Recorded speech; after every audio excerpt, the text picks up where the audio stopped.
So, what are we going to do here as we come into our final hours together? There are a lot of things we could do. My goal, obviously, is to always have you leave with the strongest amount of your emotion geared in your body, because that's what's going to get you to go follow through.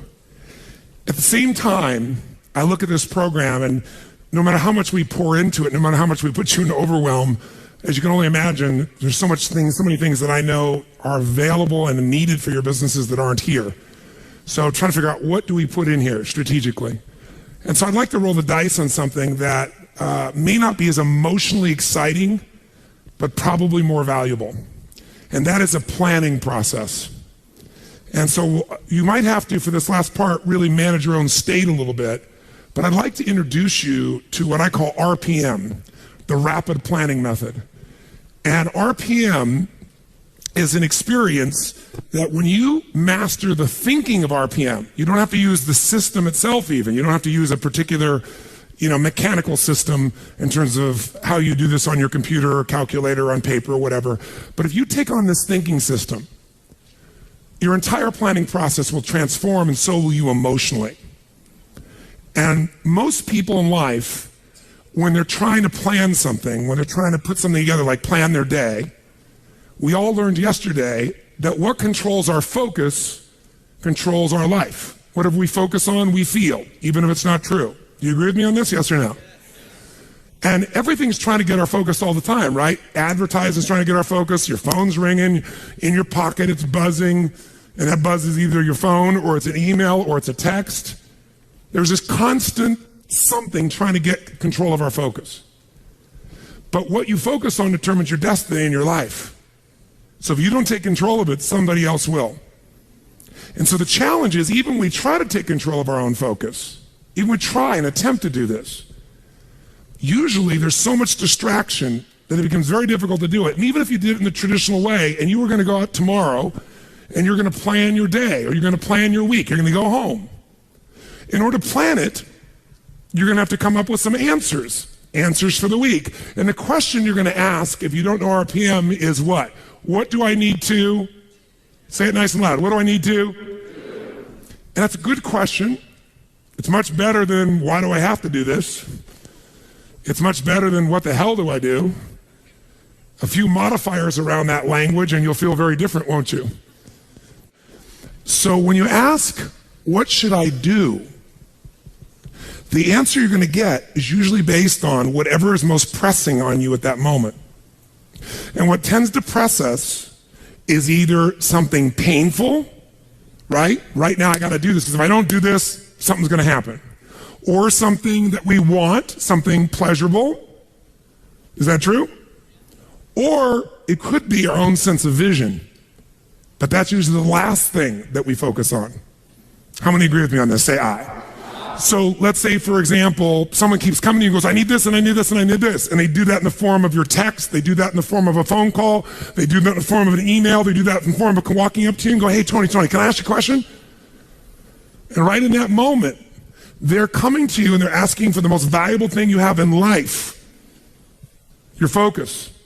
Because out of your focus, you're going to put your attention, your energy, your intellect, your emotion, your thoughts, your lifeblood.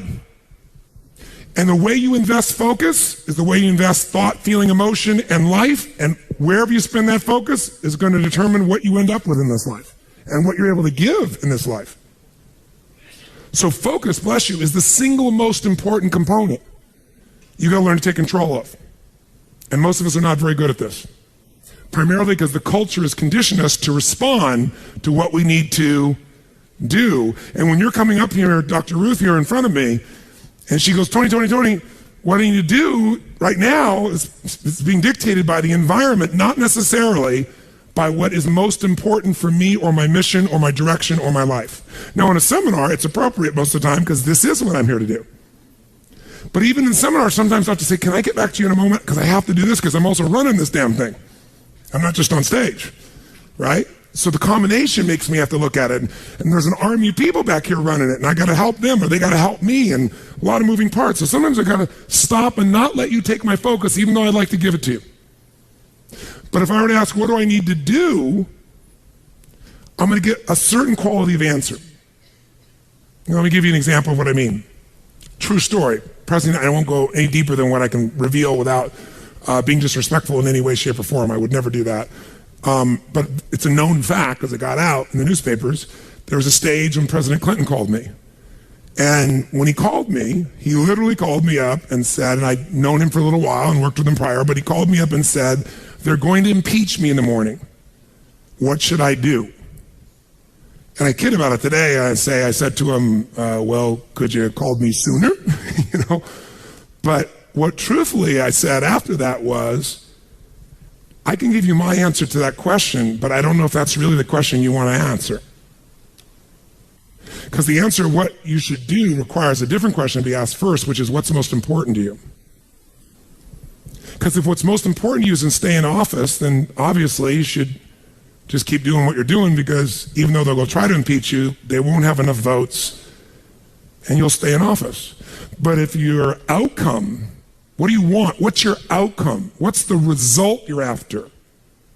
That changes what you do. If your outcome is to regain respect from mothers, fathers, what they can say to their children about the President of the United States, then based on that, you might have to do something different.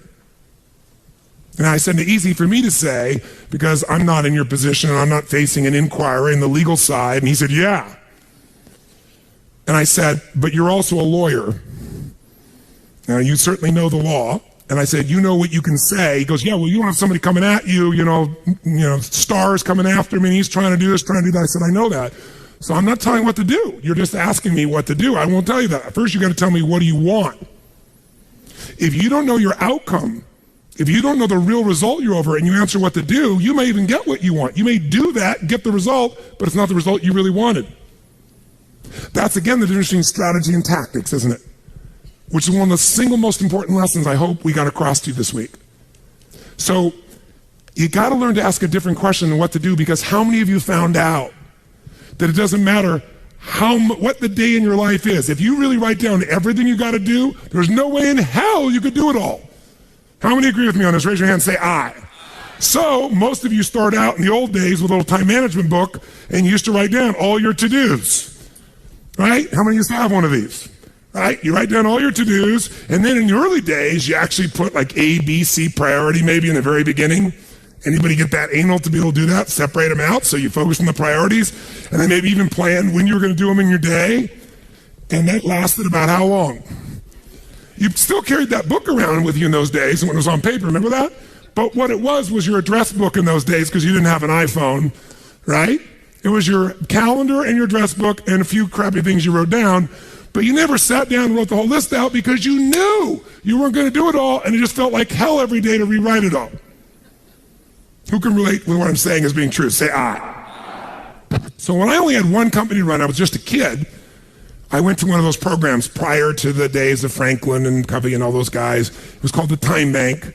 And we had this 3-ring binder like this. It was so cool, and it had its tabs and had my calendar in the front so I could schedule things, and have these daily little tabs. I could plan out the day and write my to-do lists. And then it had my A through Z's in the back where I could file under people's names and things, all the details I needed. And then that was all the phone information, because there wasn't email in those days. And you carried around this little mini suitcase with these big rings, and it worked really cool. It was great. But I learned once I had 2 companies, and then 3, and then 4, then 5, there was no way. My to-do list got bigger and bigger and never got to be done. And I found myself not writing it down, and then I found myself doing it in my head. And I got a pretty good memory, but man, that was painful. I felt the shock of it all over again.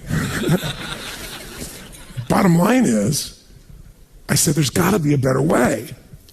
And I kept thinking, what controls our life is what we focus on.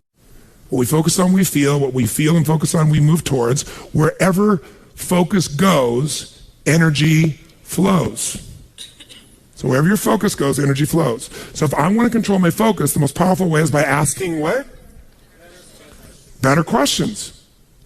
So I need to come up with a better question, because what to do is a painful question. And it's a stupid question very often. When you're starving hungry on the first day, what to do is obvious. Go get some food.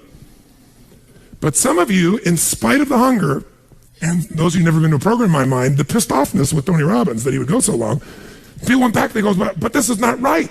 And so they said, then go get some food. They go, no, but I don't want to miss it.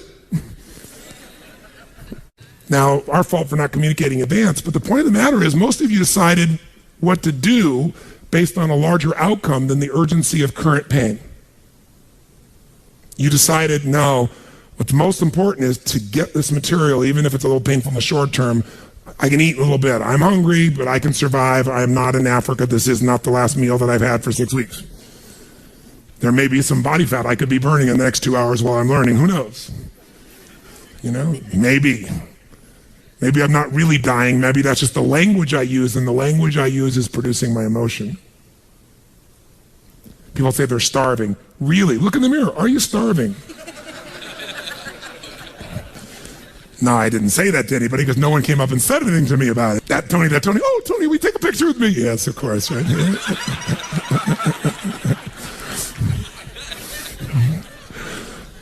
My point is this. Where focus goes, energy flows. You must control your focus. You do it with questions. If you ask the same questions as everyone else, you end up with the same answers. So, how did Bill Gates change his economic world? He was a software designer who didn't say, how do I make better software? He asked, and caught everyone else to ask, how do we become the intelligence that controls all computers worldwide? How do we become the intelligence that controls all computers worldwide? Now, when that's your outcome, do you end up with a different to-do list than if your outcome is to build the best software, yes or no? Yes. And that's why he's one of the richest men on earth. Change a question, change your life. When it comes to planning your life, I want to get you to learn to ask 3 questions now. And the first one is not, what am I going to do? And how many understand why now? Say I. The question you want to ask yourself is, what do I want? What's my outcome? What's my result? The word RPM, the first one is to get you focused on the target. The target is not the activity. The activity can change. It's what's the result I'm after.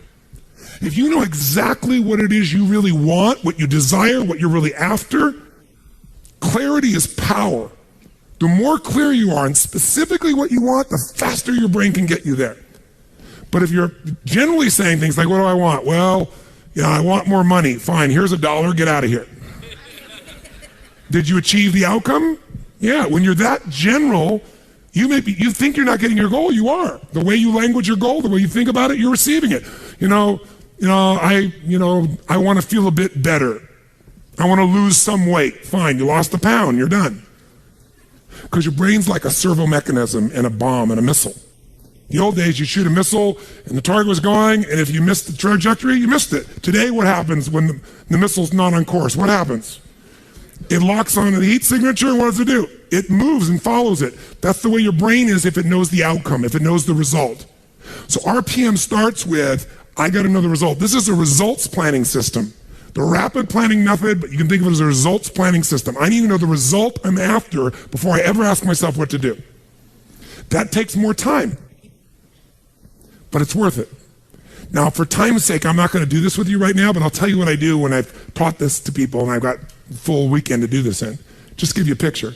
If I asked you right now to write out your name, your full name. Now, some of you abbreviate your signature, but write out your full name in cursive. Go and do that one time. Write out your full name in cursive. I can't even use the word cursive. Is that really the word people still use? It means in handwriting, I guess, but in cursive. Just write it out full name, because you can do this later on. Full name. If you normally abbreviate, don't do that. You have to write out the full name. Now, if I had you get with a partner, and you can try this later if you want. I'm just going to tell you because I don't want to take the time because we have such limited time today. And I have your partner say to you with a stopwatch here, okay, ready? And I go, go. And you write it out. And you tell me when you're done. I go, stop. And I write down how long that was. So let's say you wrote out your signature and it took 5 seconds. And I say, ready? Write it out. Ready? Go. You tell me when you're done. Stop. And I write down 5 seconds. I have to do that 10 times. You'll find in the beginning, you'll be, let's say, 6 seconds. I'm making it up. Everybody's signature is different. And you probably might get down to as little as 5 seconds.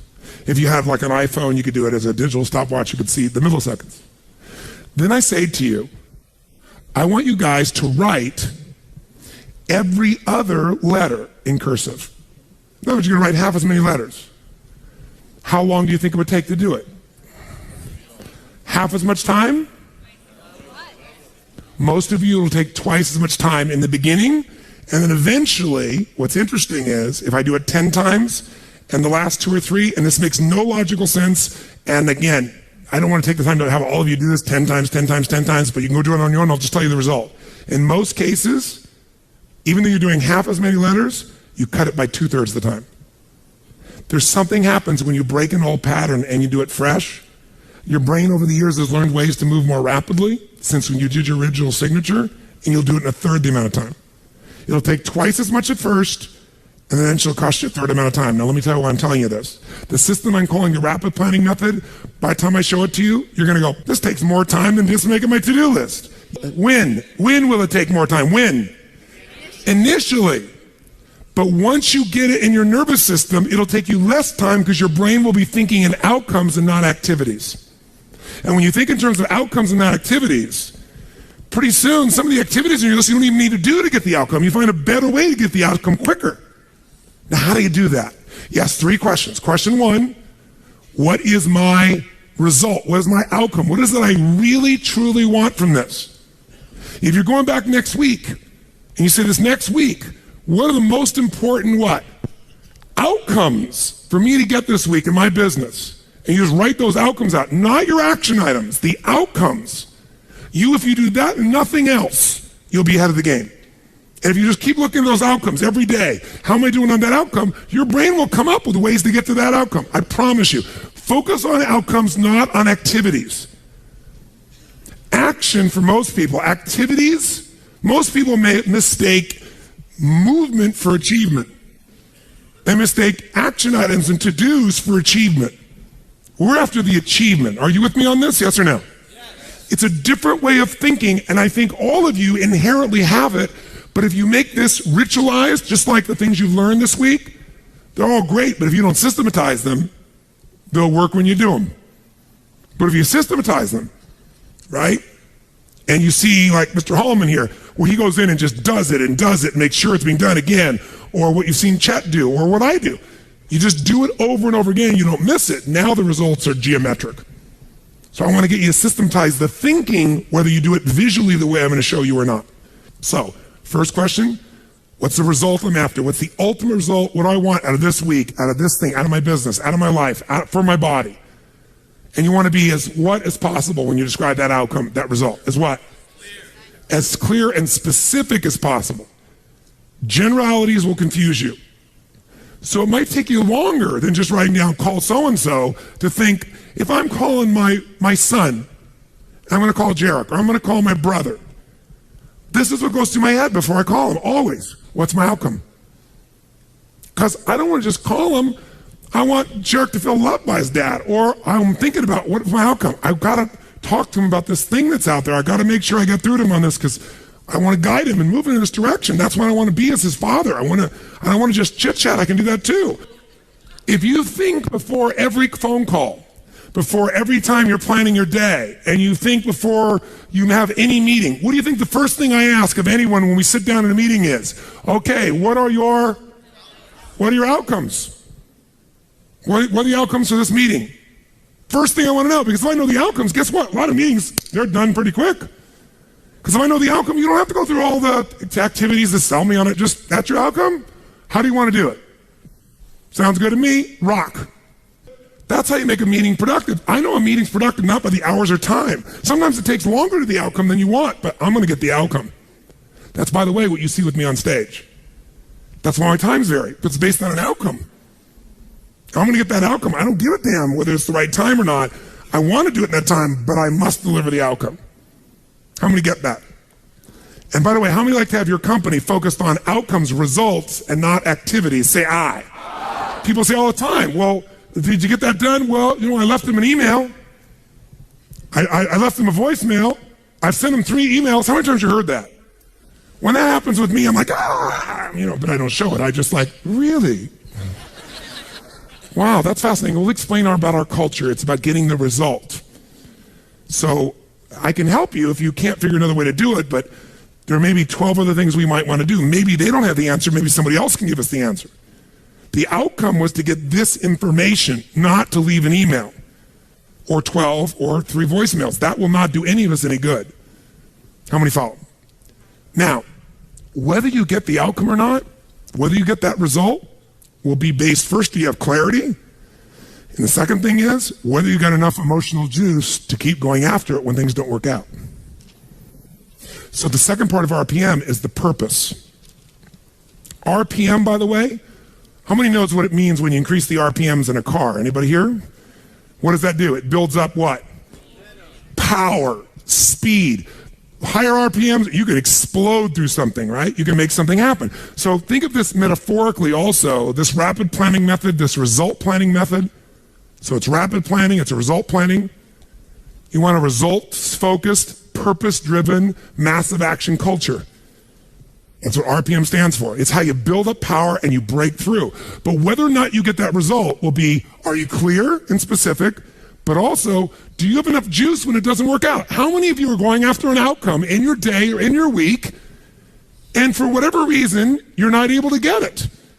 The person doesn't respond, they're not there, the thing's not there, something interferes, somebody interrupts you. Who's had their plans interrupted? Raise your hand and say, I. So whether you keep doing it or not is, do you have enough emotional juice? See, guys, you all know out of this week, you got more than enough to take your business to a whole nother level. You got more ways. You can go home and be artists now. And some of it, went by so fast, but many of you have the program. You'll watch enough times, you'll be there. Some of you are going to invite us in. We're going to be there and make sure you do it. So it's going to happen.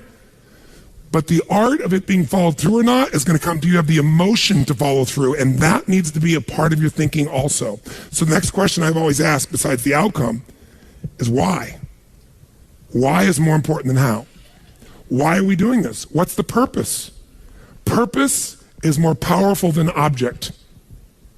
Purpose is more powerful than object. You say, I want $1 million. That's a great objective. I want $1 billion. Great objective. I want to feed 3,000 children in my community. That's a beautiful objective. It's even more specific. But even that objective, you might get excited about so you realize what it takes to feed 3,000 kids. Right? And the politics involved, and all the people that don't follow through. And then you have this good intention, and somebody else is pissed off because one of the kids didn't get fed. Right? And you did everything you know how to do. What's going to make you keep going? Purpose. Why do you want to feed those 3,000 kids? Why do you want to make that $1 million, that $1 billion? Why are you going to take your business to the next level? Why is the most important thing to know? Because that's where all the emotional juice and fuel is to actually get you to go through when the challenges show up. Every person you see who's on fire and is successful knows the why. You know what the problem is? You might know the why in the beginning. You wrote a mission statement and stuff like that. You got to know why you're doing this right now. This right now. That's what's going to engage you and activate the why. You might have a why, but it's not active. How many follow the difference what I'm talking about here? Say I. Otherwise, that little law of familiarity shows up. Well, we're doing this because da-da-da-da-da, and you repeat the why, but it has no emotion behind it. See, if I take a stick pin, no, I don't see anything like that, but you know when a woman has a blouse, they have like a little stick pin in it? Let's think that stick pin is a word. And I take that stick pin and I throw it at you. Are you going to feel it? Barely. But if I take that little stick pin called a word and I wire it to the back of a giant iron bar called emotion, now I can take that stick pin and put that thing right through your heart. That's the power of why. RPM. R is the result, the outcome, what you're after. P is the purpose. It's the why. 80% of success is why. 20% is how. Get a big enough why, people will figure out how to do it. Yes. How many agree with me on this? Say I. So you better know your why. So, talking to the president, tell me something. What's your outcome? And then why? And then once we know the why, we know what you're after and why, then the question is, how do we do it? We know what we're after, why, how do we do it? By the way, are there lots of hows to get to an outcome, yes or no? Yes. Are there many paths to get a result, yes or no? Yes. Some are more efficient than others. And you're not going to know. So you know what you do? You brainstorm out all the hows you can think of. All the things you could possibly need to do to get that result. And then you narrow it down to the 20% that makes 80% of the difference. And you'll find out you don't have to do that whole to-do list. In fact, wouldn't it be nice to write your whole to-do list and not do it and still get the outcome? How many prefer that? Say I. That's RPM. I love it when I don't do my to-dos and I got the outcome. That's the coolest thing in the world. You might have done one or two of them, but it's then learning selectively which ones are going to create it. But the only way to do that is to brainstorm out the M, the massive action plan. If I know the result I'm after, I know what it is I want, what's the outcome, what's the result, what do I want specifically, clearly, and I know the why, and the why has got to move who? Who does the why have to matter to? Everybody around you. Well, if it's a why you're trying to get everybody to deal with, they got to have a why involved in it. But people do things for different reasons. People donate money for different reasons. Some of you donated money the other day here because you were moved by the experience. Some of you did it for connection. Some of you did it to contribute. Some of you felt guilty if you didn't do it because somebody else did beside you. Or you have a lot of money and you feel guilty about it because you didn't earn it. I'm not saying anybody in this room, but that's how some people are. They inherited it, so they feel guilty. Some people do things to get their name up on the wall. Some people today do it anonymously and then tell everyone. Isn't it true? Yeah, just confidentially. That was me. And everybody tells everybody that it's anonymous. They're doing it for significance. Some do it for connection. Some do it for contribution. I don't care why a person does it, but we do it. But if you're going to work with a group of people, you better make sure the why touches on all their needs. Does that make sense? When it's you, whose why does it have to be? Whose why does it have to touch? Whose purpose does it have to be? Your own for you to be moved. So if you know the result and you know the purpose, now you need the M, which is the massive action plan. We also call the massive action plan the map. It's your massive action plan, your map. How are you going to get there? What are you going to do?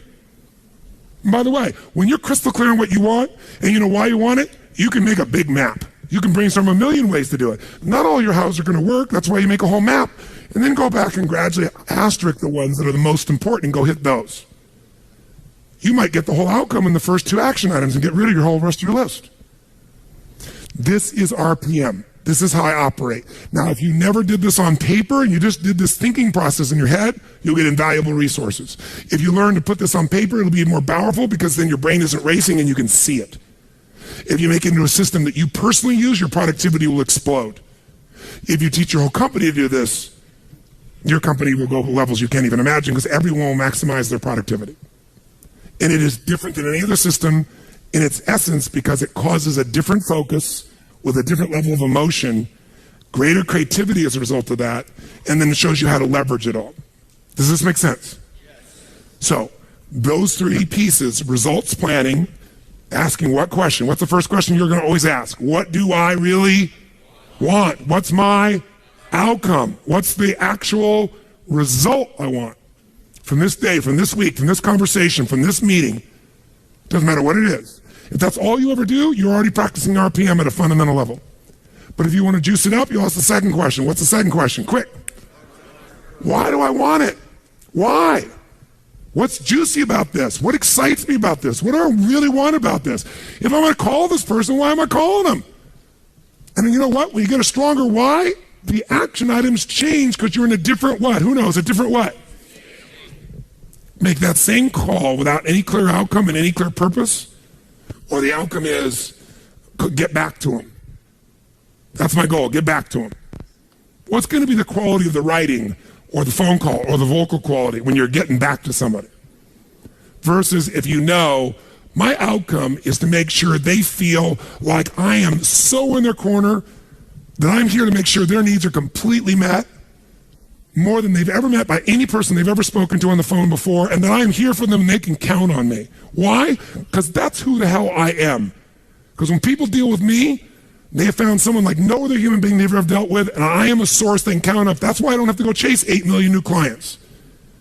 That's why they stay my client for 17 years and pay me $1 million a year to talk to them on the phone once every 10 days for 10 minutes and see them 3 times a year for an hour. And I get a piece of the upside, so sometimes I get a couple $1 million for that. Why would somebody pay you that kind of money? Because when my guy calls me, he gets delivery he can't get anywhere else on the face of the earth. So I pride myself in that. And by the way, that feels juicy to me. It meets my need for contribution, for my need for growth, my need for significance. I'm the best at what I do. My need for certainty, I deliver. And it's variety. Who the hell knows what's going to happen when I pick up this phone? It's different every time. Because the market's changed, something's going on. How many follow? Say I. It's a very different thing than, oh, I'm getting back to my client, right? And the way you're going to come across is different. And everybody will go, wow. And in life anyway, by the way, the people who are the very best on earth that get paid everything like 100 times more than everybody else, they're just a little bit better than everybody else. It's like, you know, a bear's chasing you. I don't have to be that fast, just that much faster than you. Right? In life, you just have to be a little bit better than everybody else and you get all the rewards. And that little bit better, to me, is RPM. Okay? Now, RPM is also a visual chunking system, visual way to chunk. Remember the other day when I showed you this little concept of this chunking system? Where, you know, you have this to do, and this to do, this to do, I gotta do this, I gotta do this, and this, and this, and I gotta do this, and this, and this, and this, and I gotta do this, and this, and this. By the way, this is what happens when you ask yourself, what do I gotta do? Which I'm gonna show you, you should still do. You should ask yourself all things you do and write them all out. And then when you've written it all out, you look at this and you step back and you say, okay, but what do I really want? What do I want out of this project? What do I want out of this day? What do I want out of this week? What's the most important outcome I can get out of this day, this week, this project, this element? What result do I want? And you go, well, I see this and this relate to that, but you know what I want this. Oh, if I want this, then this and this and this and this and this and this and this and this all fit into that targeted outcome. How many follow? And I might go, you know what else? I also should do this and this to get that outcome. They're not even on the list. But these might get me there faster than all three of these. Oh, by the way, this and this and this and this and this and this and this, all right. Oh, and guess what? This and this and this and this and this, all right. And guess what? There's my day. 1, 2, 3. 3 outcomes, 4 outcomes, 5 outcomes. It's a different world. You will get yourself completely out of reaction. You start to take control. My question to you is this. How important do you think it would be for you to master a skill set like this, for you to have the quality of life you want, quality of business you want? What would 0 to 10, what would be the level of importance you'd give this, my friends? How big? 10. Where would you put it for you? 10. Raise your hand if it's a 10 for you. Let me see your hands. Good. I'm not going to teach you today. But I'm going to teach you enough that you can take yourself to the next level. And if you want to go deeper, you will. But I didn't want you to leave without the fundamentals of it, because just the fundamentals will help you to take what we've got here and take it home and go to work at it at a much more effective level. So, if someone gave you a test and they asked you, what would be the fastest way for you to change your productivity? It would be stop focusing on what to and focus on your. You do nothing else but that. What does RPM stand for? The Rapid Planning Method, also known as the Results Planning Method. It also stands for the 3 questions you're going to start to ask. What's the first question? It is not, what am I going to? The first question is, what is my? And then as you get more clear than that, outcome starts broad. To make it more specific, you say, what's the specific what? Result that I'm after. What do I really want? What's my outcome? What's the result? So usually I start out with the outcome because it's broad, and the result makes you make it even more specific. Okay? Start broad, get more specific. And by the way, writing that down, you might write your outcome and scribble out and rewrite it a few times so you got something that really grabbed you. That takes more time than just writing a to-do down. But it's time well wasted, if you want to think of it as wasting. And pretty quickly, by the way, you know what you're going to find out? There aren't that many outcomes you're after in life. Lots of activities, not that outcomes, and pretty soon it'll be a shortcut. Just like rewriting your handwriting, you won't just cut the time in half, it'll cut it by 2/3 because you'll know right where to go. That's what starts to happen. You start developing what I call pathways of power, where you know, this is what I do, this is how I do it, this is how I get to that result. And most people have no clue how they get there. The second P stands for, the second question I ask myself is what? What's my purpose? Why am I doing this? And there are different emotions for each of us that drive us most. Some words will completely change your state. When you have that right word, for me it's impact, for example, or love, or contribution, or making a difference, or have fun. A couple things like that change the game for me overnight versus I have to. How many hate having to do things? Say I. You don't ever have to do anything if you get clear about your real purpose. And then the M stands for my massive action plan, also known as my map, which is what you would call a to-do list. But it's the to-do list to get this outcome through the state of this purpose. Make sense? RPM. If you do nothing else but learn to ask those questions, use them as an organizational tool, and you leave today with that alone, your life will change. Because you're going to change the sorting device of your own focus. That's the power of it. Now, you might wake up in the morning, if all you do is you don't do RPM, all you do is on. Here's on. Outcomes and necessities. You know your outcome and what's necessary to get it done? That's a shortcut. It's not as emotionally rich, though, by the way, when you leave out the purpose. You get the idea? It takes longer to think through and write out the purpose, but there's a different state you're in, as you just said, ma'am, when you're connected to the why. In fact, it'll change your to-do list. It'll change your map. It'll change what's necessary. That's why it takes a little more time to do initially, but after a while it won't. It'll just be in you. What's my outcome? What's my outcome? Okay, let's get crystal clear on the outcome. Okay, now that I got that, now, why? And you'll get good at the why. A couple key words. You'll start to know the words that always fire you up. And we're going to look at that in a moment, by the way. Because words change emotion. And change the emotion, you change what people actually do. Not what they write down they're going to do, what they actually do. You change the quality of how they do it. Because it changes their state. Make sense? So if you're going to master RPM, and you're not going to do that today, but if you want to, let me just kind of give you the overview. There's 7 principles of power. Just capture them if you want. First one we're going to come back to right now, but I'll start with it at the top. Believe it or not, above anything else is the power of language. Why is language so important in managing your life, your emotions, your results? Because we don't experience life. We experience the way we repackage life the minute we label it. See, if you have an experience and in your body, your nervous system is feeling this sense of discomfort, then think of it this way. There's these uncomfortable feelings coming through you. Think of it like a funnel. And all this noise, environmental stimulus is coming through you.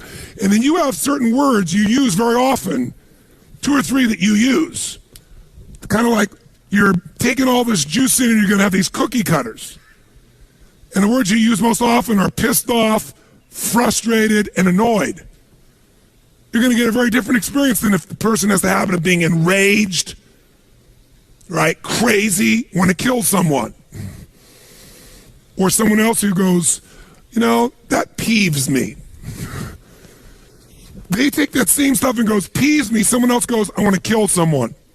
It has nothing to do with the actual experience. It's the words. I'll give you an example. Anybody here know who Ken Blanchard is? Wrote the 1 Minute Manager. So Ken's a dear friend of mine. I've known Ken for, 30 years. And if you haven't ever heard Ken speak, he's the real thing. He's such a sweet soul. And he takes complex things and makes them really simple. Ken is one of those universally happy guys. And one of the reasons he's happy is his language patterns. See, we all have habitual language patterns. We filter the word and we put the label of what it is on it. And the minute you label an experience, the experience becomes that in your body. So some people will say, well, if I said to you, you're mistaken about that, John. How do you feel if somebody says you're mistaken? What if I say, John, you're wrong? Who feels a little different now? What if I say, John, you're lying? Who here will get into real intense experience if somebody says you're lying, right? Because your integrity is there. Now, all you have to change one word and we can change your biochemistry, right? Well, we use words all the time with our experience just because it's the habit of what we use most often. My mother's passed away, bless her soul, but when she was alive, I told this story. She used to always be humiliated by everything. She'd call my house back the days before email, and I was, traveling like crazy, and there was a answering machine, the old style answering machine, and she'd leave a message. I'm humiliated that I have to leave a message for my son. What is he, President of the United States or something? But and in the beginning, I get hooked, but then I noticed my mom was humiliated by everything. She was humiliated by the drugstore clerk. Because anytime she was uncomfortable, she called it humiliated. The one day I explained to her what humiliated was, and we had this interesting conversation. And I got to see there were many other choices besides humiliated. You could be pissed off, frustrated, ignored, loved. But we get in the habits of attaching things. So Ken Blanchard, the reason I bring him up, Ken and I are good friends, and we were talking one time about how words affect people. And he goes, Tony, he said, I have this attitude of life. The worst, the worst a day can be is a great day for me. He said, if you're going to go golf or you're going to go fish, you can't get back from golfing pissed off. Because the worst the day of golfing is going to be is a great day. And that's the label he has for everything. Great. So he went on with a group of people I know. Some of them are from the entertainment business, and some are some, very mucky bigwigs, and they're used to having things their way. And they went to Africa, and they went on a safari, and Ken went with them. And I'd been on the safari before, and it's a pretty intense safari and a beautiful safari. And the people running it know their stuff, first-class organization. But one particular person we'll leave unnamed, who's a very famous Hollywood producer, decides that he wants to take control of the show from the guy who runs it, who lives in Africa, and he knows what he's doing. And so he says, look, I want these roofs off. I don't want them just open up. I want them off. I want to be able to shoot the whole time. And he said, look, sir, he said, right now everything's fine, but if the truck were to break down, you want that roof on. You don't want to leave off the roof. The guy was so abusive, the man finally bent. So sure enough, Ken, all these guys are out there, they're taking pictures, and they're out in the middle of this crater, Ngorongoro crater. If you've ever been there, it's an unbelievable place. It's like every kind of animal you could imagine is there. And sure enough, as they start going later, the guy goes, let's stay a little longer. And he's very influential, and he pushes the guide, and they stay out longer than they would. Now they got to rush back before darkness, and they don't have the roof on, and you guessed it, the truck breaks down. They're in the middle of nowhere. No one's answering the radio. Lions and tigers and bears, oh my. Everything's going to creep in. And one guy's going, oh my God, we're going to die. Oh, it's your fault. He's screaming at the other guy, and the other guy's screaming at him. And I got the play-by-play from two other people that were there besides Ken. But they told me that in the midst of all these people freaking out, angry, and people scared and everything else, because you could actually see the animals coming, and they're taking out their rifles, and it's getting tense. And in the middle of stuff, Ken looks out and says, this is inconvenient. And he wasn't faking. That's the word he used for this experience. It's inconvenient. And that's the word he uses all the time for things other people are stressed out about. And as a result, that's all it is inconvenient to him. And sure enough, guess what? Finally, the radio worked. Within a half hour, a guy came out. They brought some other trucks. They got these guys out of there. They left the truck there. Everybody was fine. But the people are like, oh my God, you killed us. Other people, we're going to die, we're going to die, we're going to die. You son of a bitch. I mean, every language pattern you can imagine. Only one, inconvenience. Much of your life has nothing to do with your life. It's the way you use language habitually. Language is the trigger for meaning, and meaning equals emotion. So when I think of RPM, it's about language, because it's about the questions you ask, because those questions control what you focus on, but it's also the words you use to describe your outcome, the words you describe to describe the why. One word can change the whole game. If your description of you're a stockbroker, and what you describe, what you do is you go, I got a cold call on people every day, that's not going to get you moving very much. Remember, one guy I was talking to, he's so much more successful, he's brand new, he's blown by everybody, so I went and interviewed him. Because, all these other people are bitching and griping, he was having such a great day. I said, what are you? He goes, I'm a treasure hunter. I said, what do you mean? He goes, I'm searching, every time I call the phone, I'm searching for buried treasure. You see, you don't get treasure every time, but when you get it, there's going to be, if you keep digging, there's going to be a treasure. And sure enough, you get one client that would do more business for him than all the other guys got. But the difference was when he called people on the phone, he's searching for treasure. Does that change the state? Does that change the quality of his voice? Will that actually change the result he's likely to get with a stranger? Yes or no? So ladies, you've got a ring that this man's about to give you, he gives you, and somebody else sees it and they say, well, that's kind of nice. Versus that's magnificence. Versus what a rock. Would it change how you feel? Yes or no? A little or completely? I say to you, you come to me and say, Tony, I'm single, you meet thousands of people, I'm your friend, help me out.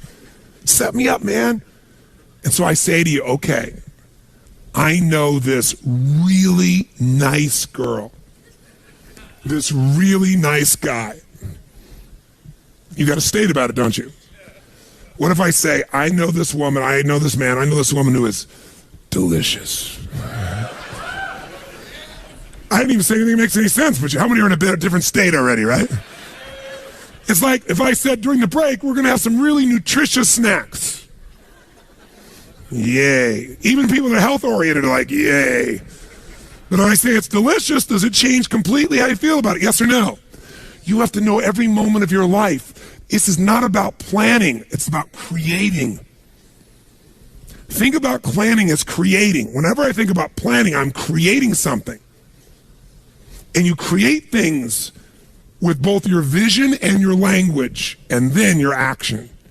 But your vision and your language will shape how you feel, which will shape what you do or don't do.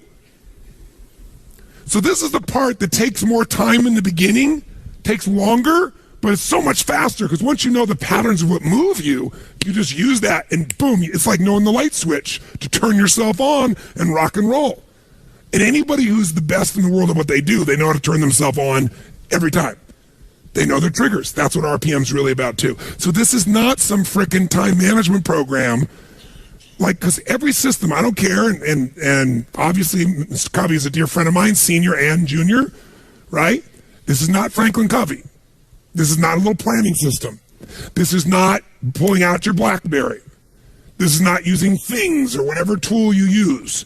This is a system of thinking and feeling and producing massive results that you want to take to whatever system you go to, and ideally maybe have a system that is set up this way. But even if you don't, you can do it with just the thinking process.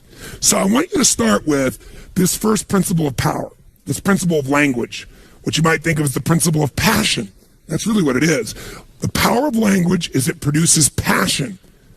And by the way, passion is the genesis of genius. It's a great quote by a brilliant man, Tony Robbins. No, I thought that sometime. I thought that's really true. I wrote it down. It's like passion is the genesis. You see some genius in anybody, it's because they're passionate. That's where genius flows. And passion is because it's about something more than yourself. It's about something larger. Now, let's do this for a moment. Let's have you write now, anywhere you want in your notes. I'm going to give you 1 minute, and I want you to write as fast as you can words that would increase your emotional intensity. Like for me, I'll give you some of mine. Mine are passion, mine are love, mine are make a difference, mine is transform, have an impact, right? Have fun. There's certain key words. There are roles in my life. You know, father of the clan, you know, mentor, leader, friend.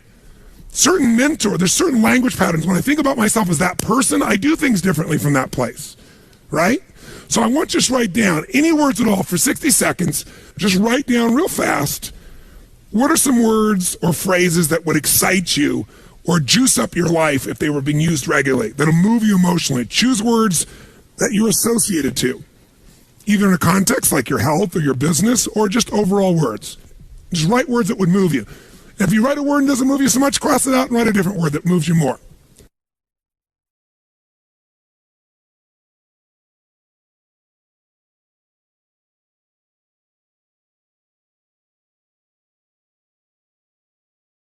I'll warn you, a 5-cent word is often more powerful than a 50-cent word.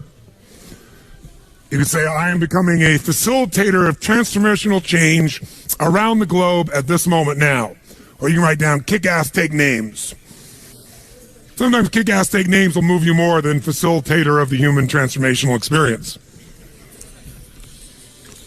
Write some phrases now that you might use when you think about things you want to achieve in your business. What do you want to do? And write them in words that are passionate, not just increase sales. What would you do? What would you put in front of that word, increase sales? If you're going to produce, crush it, transform the marketing department, take it to a new level. What are some phrases, words, that if you put them around outcomes that you have for your business, it would excite you to do it? Instead of having to do it, you get to do it.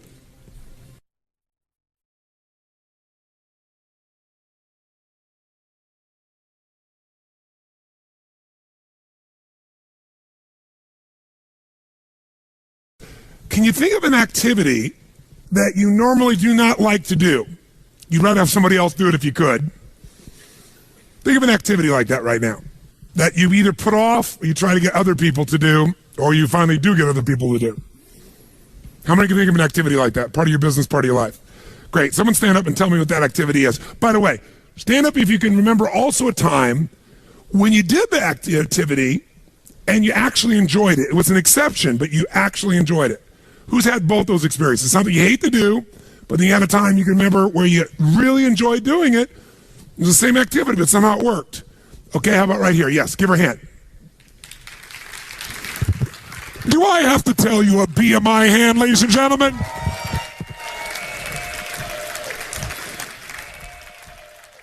Tell us, what was the activity you don't normally like to do, you like to push off on others? Paperwork. Paperwork. Yeah. Now, the word paperwork alone, does that, when you guys hear that word, how many of you don't want to do it either? Raise your hand. So just the way she's languaging, by the way, she's not telling you the outcome, she's telling you the activity. Think of it this way. If someone told you the process of having a child and all the processes you have to do to raise that child, and you were focused on what you had to do to raise the child versus the outcome, would you ever, or the purpose, would you ever do it, yes or no? If someone would have told you in advance all you would have to do in your business to make your business successful, and you were focused on all you had to do, the to-dos, versus the outcome of owning and growing your own business, would you ever have gotten into it, yes or no? So she's focused on the to-do, and she's languaged the to-do in a way that is incredibly moving. Okay, so paperwork. And so when you normally think about doing paperwork, how do you language that to yourself? What do you say to yourself? I hate doing it. It bogs me down. It doesn't add to my results, which is making sales. That's right. And notice, it doesn't add to my results, which is making sales. Great. So now, there was a time you actually enjoyed paperwork? Yes. Tell me about that time. When I was younger and I was just starting out in my career, and it gave me a way to process my day and order my thinking. So it gave me these chunks of accomplishments. Ah. And so when you talked about paperwork then, you didn't call it paperwork then, did you? No, I called it probably priorities. Yes. What did you call it? Priorities? What? Probably priorities. So what would your phrase be back then, do you think? When you're thinking about this, you'd say, I'm going to get to, or I'm going to do, or I'm what? going to prioritize my day. These are my projects. Ah, she called it prioritizing her projects. How many feel better about that than paper frickin' work? Now, if she just changed that language alone, I want you to think about right now. Do you have some paperwork waiting for you at home? Yes, of course. Of course. Yeah. So what is that paperwork really going to accomplish if you get it done? Well, in some ways it moves things forward. I mean, If you don't do it, what's going to happen? things aren't going to get scheduled. They're not going to make deadline. Clients are going to be unhappy. And what will that do to sales? That will drop them eventually. Or it'll make me run around trying to fix things. So is sales important to you? Absolutely. And are making people happy, your clients happy, important to you? Well, yeah, I mean, the sales are important because basically what I'm doing is helping people with their business. So that's... Yes, and how many people fail because they don't do their paperwork, do you think? Well, I mean, if you put it that way, that's not why they fail. I didn't put it that way. I just asked the question. Different question, yeah. How many saw that? Did I say people fail because they don't do their paperwork? No. If I said that, her brain would have said no. I just asked her an honest question. How many small businesses do you think fail because they don't handle their paperwork, i.e., they don't handle the individual transactions and the details of their priorities effectively? How many businesses do you think fail for that reason? You, how many do you think? I think definitely all of them can fail if they don't do that. And you teach these people what to do so they can succeed? Right. No. Isn't that what you do? Yes, yeah. But wait a minute, no. When you're talking about paperwork. No, I don't talk about paperwork. I talk about results. Right. And part of the result of a sale is to capture it, deliver it in a form where it can be both followed through on, accounted for, details of. Otherwise, it's part of a chain of value. You can't just get someone to say yes and have them get the final value. Most people like to simplify to just the yes. But the real value is not getting someone to say yes. Salespeople think that way. The real value is delivering each step of value along the way that allows you to continue to get that value back to the customer and clients. If I said to you, what's more important, a molecule or an atom? The atom. Really? Well, the molecule. Okay, which one's more important? The molecule or the cell? The cell or the organ? The organ or the body? Right. It's The body or the community or the ecology or the planet or the solar system or the universe. Which one's more important?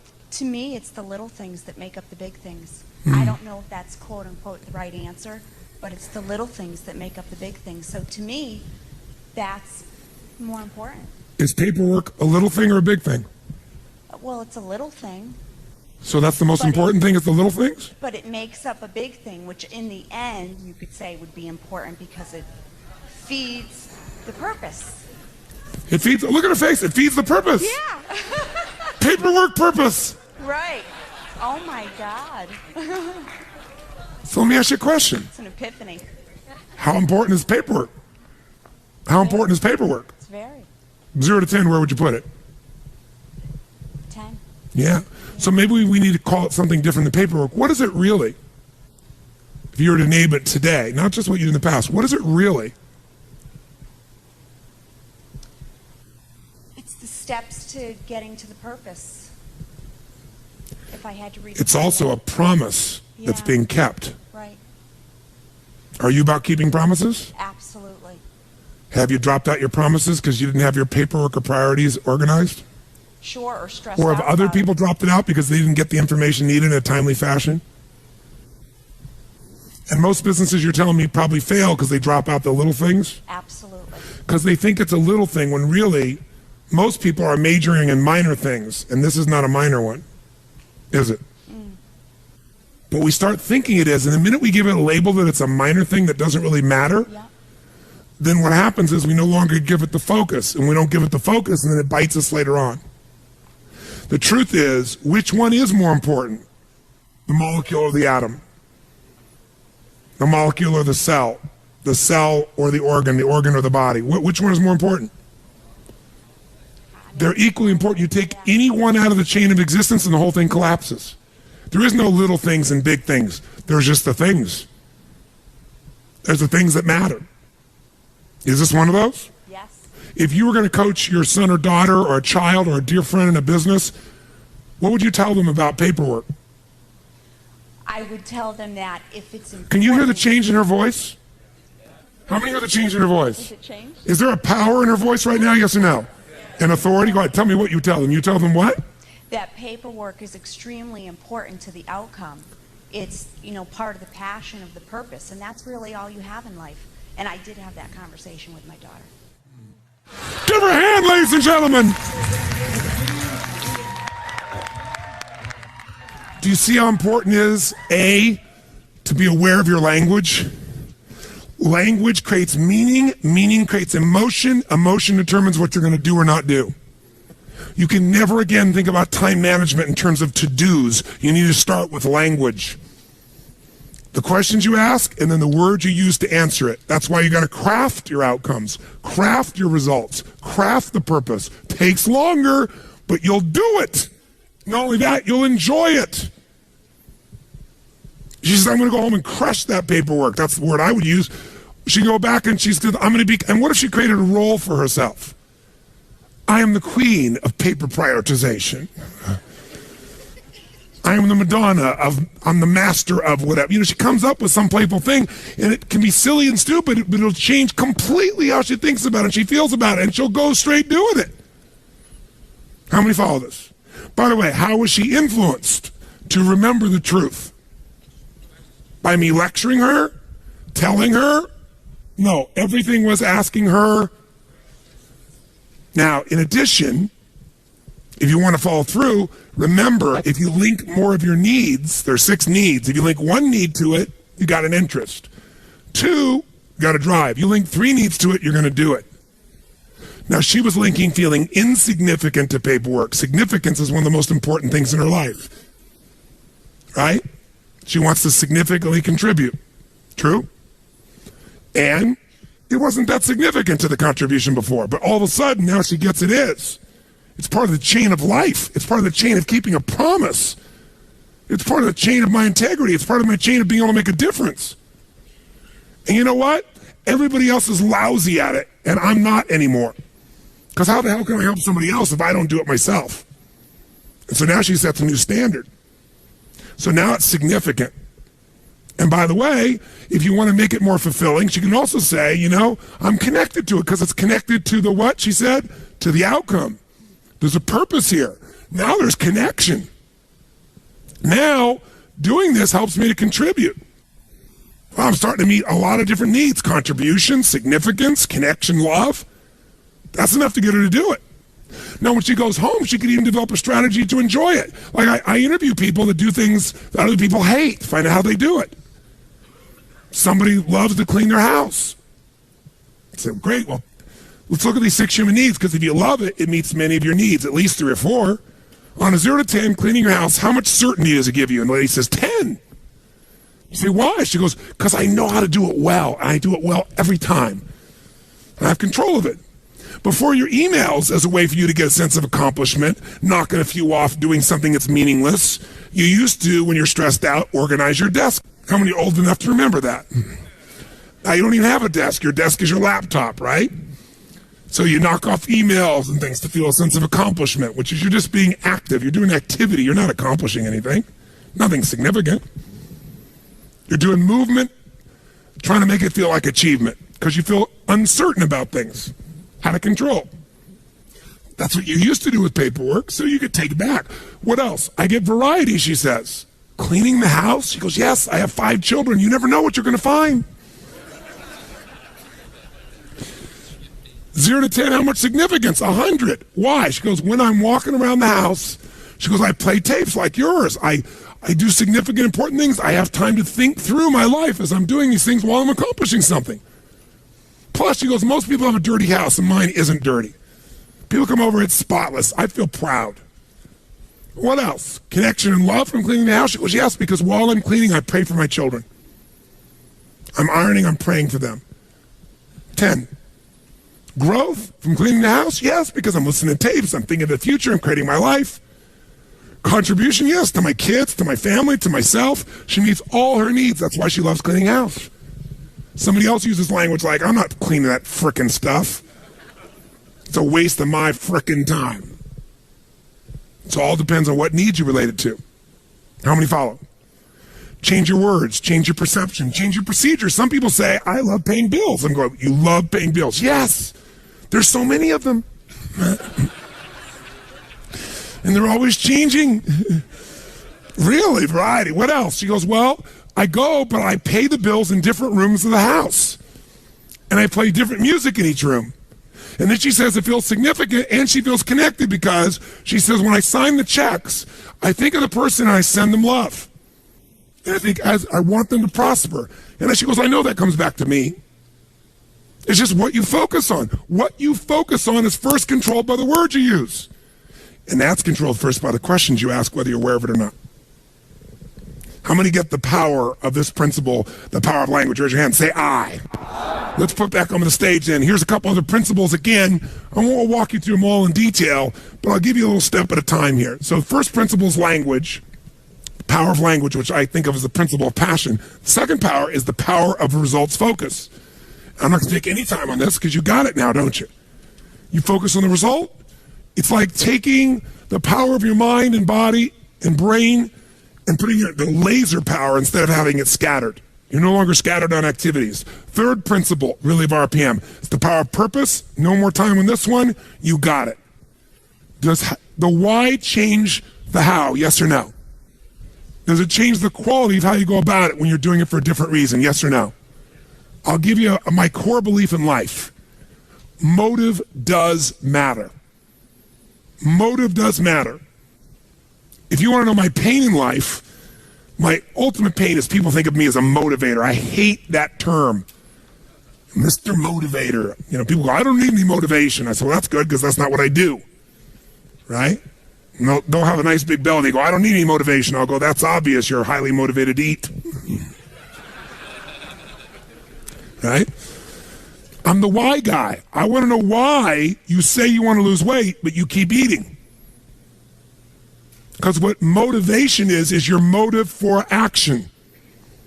I'm very interested in what your motive is. You should understand your motive, your why, your purpose. That's where all the power of life is. And I believe motive does matter. If your motive in your business is just to make money, you can make it because you're focused on it. But I believe life moves to support whatever supports more of life. And I think a reason why HomeX or a Zappos grows the way they do is because they have a higher purpose as well. And a higher purpose is to serve something more than themselves. See, if I'm just trying to meet my needs, I'm going to get a certain level of insight. And I looked at my life throughout my life over the last 30 years and thought, stuff happened at times that anybody who was there would go, that's impossible. No way that could happen. How could he know that? How could you shift that person? How could you change that situation? I've had these moments throughout my life.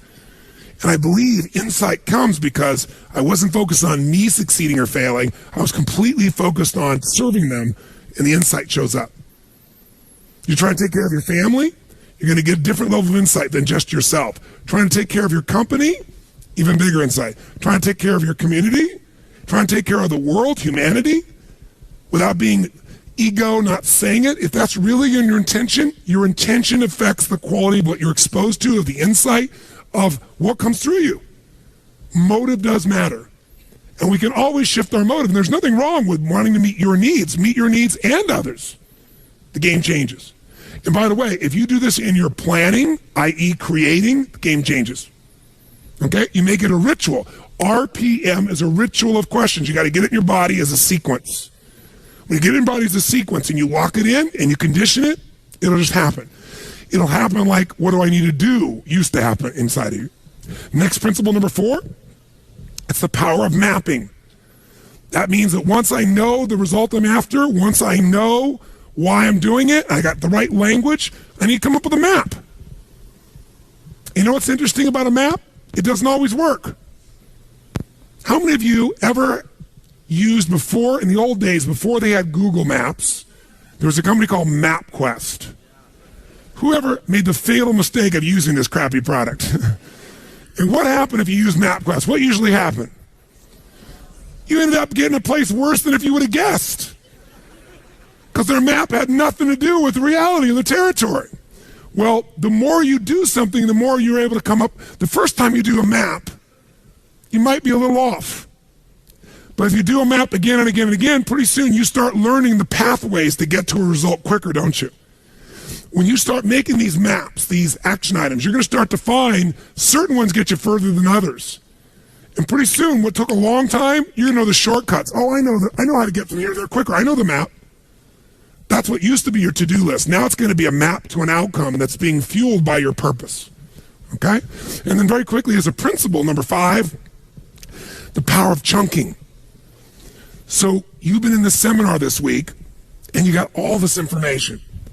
And I've attempted to get you to at least capture it in one place in the form of principles and actions. That alone chunks it a bit. That means you could turn that part of your book, kind of review the principles, right? You know, you can read the whole book, look at the principles, and you can look at your action item and say, okay, what does this relate to? You could just make it a to-do list of all these things you're going to do and figure out when you're going to do them. Or you could take all those to-dos. You could say, okay, these all relate to marketing. These are all the actions related to the outcome of making sales better. These are all the outcomes made towards culture and improving my culture. And you could take this random list of to-dos and maybe fit them in 6 drawers, 6 categories. See, years ago, I started do chunking. I started to realize I could get out of stress very quickly if I just learned to chunk things. I'd not only get out of stress, but now when I thought of my day and I got interrupted, instead of going, oh my God, I got 57 individual things to do, there's only 3 things I'm after today. I get refocused on my outcome. How many follow this? Say I. You can do this with your project. You can do this with your week. You can do this with your company. So after a while, I came up with this idea. What if you could imagine your own home, the home you live in right now. What if we could take everything out of your house and you weren't there? And we dumped it all into just boxes. And the boxes got all collapsed into each other. and you were going to move and you weren't around, and then people just took all your stuff and just dumped it in the living room of your new house. Everything mixed in there. Underwear, toilet paper, soap, tissue, notebooks, computers, books, cosmetics, all mumbled and jumbled together in the middle of the floor. Would that be somewhat stressful for you? Yes or no? But what if, in advance, you took everything in your life and knew it would fit into one of, let's say, 2 chests of drawers, 6 drawers in each, 12 drawers. Maybe they may be giant drawers, categories. Like everything fit into, home appliances or cooking or intimate wear or whatever. If you had those 12 and everything could fit in one of those, you could take anybody in that room, once they knew those categories, how quickly could we transform that living room? How fast? Yeah. Oh, this goes here, this goes there, boom, boom, boom, boom. And by the way, when it's done, how quickly could you then get what you want? You know exactly where to go, put all your focus in there, you open the drawer, you find what you want. Wouldn't you like to be able to do that with all your outcomes? All your action items? I'm going to show you how. And this process is a simple way of managing your life. I'll give you the big picture first for a moment, and I'll scribble it up here as a chunking device. Think of your life this way, as a gross generalization. And by the way, chunking is an art, not a science. What does that mean? Is there a right way to do chunking, yes or no? No, there's no right way to do it because it's art. What somebody else thinks is beautiful, you might think is ugly. Chunking is to meet whose needs? Your own. Now, if you're trying to chunk to help other people, then you're going to have something that's got a little more science than art to it. But think of it this way. If we were going to try to manage your life, what if we had a life management system, not a time management system? Because the only reason for time is it's a resource so you can get the life you want. Is that fair to say? And let's take 2 aspects of your life. But one area is, let's say, your personal life. That's an area of your life, your personal life, that you want to manage. And another area of your life is your professional life. Whatever you do professionally, running the company, marketing director, sales director, maybe you run many companies, you're an entrepreneur. What if we could take everything related that's most important in your life personally, and we could focus on the things that needed to happen regularly? So for example, if you don't focus on making your health better, does it get better or worse as the years go by? Which one? You can't afford not to give it consistent focus. And by the way, do you have to keep improving it, yes or no? If you try to keep it static, is health a static thing, yes or no? No. What about relationships? If you don't focus on relationships, do they tend to get better or worse? So there's some areas of your life within your personal life. If this was an area of life you're managing, is your personal and professional life. Your whole life could be managed in these 2 categories. If underneath these, we could say everything that matters fits within 6, 8, 10, 12 drawers. They might be things, and I would call these categories of constant and never-ending improvement. For short, we call them categories of improvement.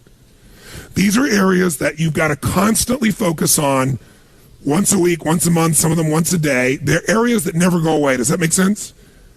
And so in your personal life, what would be some areas you got to constantly focus on? You might say, well, there's my health. There might be a drawer called family.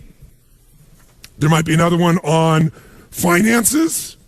Does that make sense? And within those areas, you could have specific goals for this year, for this month, for this week.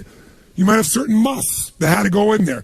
But you could put everything in there and you could look at it once a week or once a month to make sure you're on target. Am I making sense? Yes or no? Will this help you to chunk your life a little bit? Yes or no? Because if your whole personal life could fit into 5, 6, 7, 8, 10, 12 max of these, you could chunk it and you could keep track that I'm still making progress. Because most people make progress on what they focus on. So they focus on their business and their body deteriorates. Who can relate to this one? Raise your hand.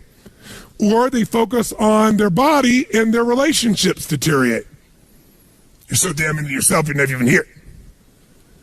Or they focus on their kids and their intimate relationship breaks down. But if you had a way to keep on target, you could still put more focus on some things than others, but you kept it balanced, your life would work better. What are some areas, categories within your business that you have to constantly focus on and improve? Someone tell me. What are some categories that never go away? Tell me. Marketing. That would be a drawer. What's another one? Sales. What's another one? Accounting, finances, cost controls. What's another one? Culture, empowered employees. Do you think you could take everything in your business and maybe put it in a maximum of 12 drawers? And then whenever you had a meeting, you could say, what are our outcomes? Instead of this long list, you go, what are our outcomes around empowering our employees? What are the outcomes for this year, for this quarter, for this month, for this meeting related to sales? What are our outcomes for this meeting? To marketing. And guess what? Then you don't have this situation where you're doing great one part of the business, the other part bites you. See, if she doesn't do the paperwork, i.e. the finances, the production, whatever, and she focuses only on sales, we can guarantee her failure. It's only a matter of time.